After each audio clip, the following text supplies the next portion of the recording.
कि सौम्या पोखरेल ने पवन सिंह के गाने पे रील्स बनाया, इस पे क्या कहना चाहिए? बहुत अच्छा सिंगर है पवन भैया।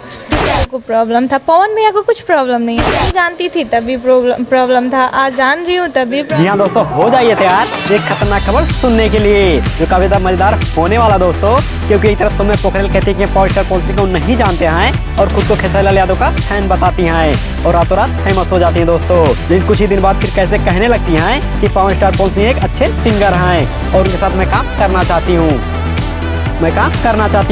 तो खबर की क्या है कंप्लीट जानकारी बताएंगे वीडियो में, इसीलिए वीडियो के एंड तक बने रहिए दोस्तों।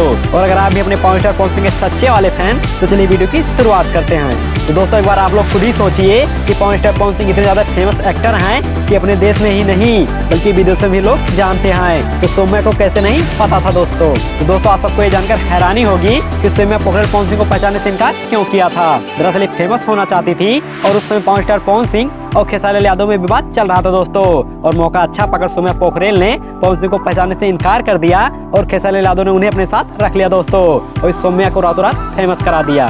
लेकिन आज खेसारी लाल यादव ने सौम्या को छोड़ दिया तो इनका दिमाग भी सही जगह पर आ गया दोस्तों, और जो पवन स्टार पवन सिंह को पहचानने से इनकार कर रही थी वही पवन स्टार पवन सिंह का गाना गा रही है दोस्तों और पवन स्टार पवन सिंह को सबसे अच्छा बता रही है दोस्तों। तो आगे मिलते हैं नई वीडियो के साथ, तब तक के लिए जय हिंद, जय भोजपुरिया समाज।